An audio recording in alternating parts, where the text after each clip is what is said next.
Todos los días, de lunes a viernes y de 20 a 20:30 horas, la información, entrevistas y comentarios falleros en antena, las fallas y sus protagonistas, la crítica y las noticias, con Salvador Peiró y la dirección de Emilio Polo.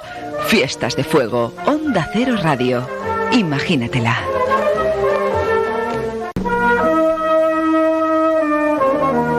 Valencia nos deslumbra y nos atrapa.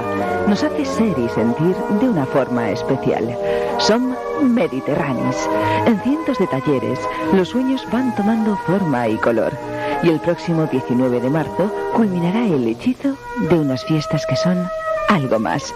Son nuestras fiestas de fuego.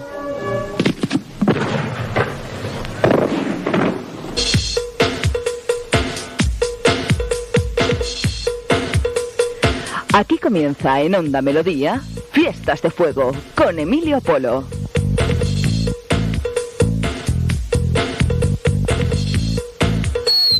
Las 8:13 de la tarde, aproximadamente, digamos 12, toquemos madera, que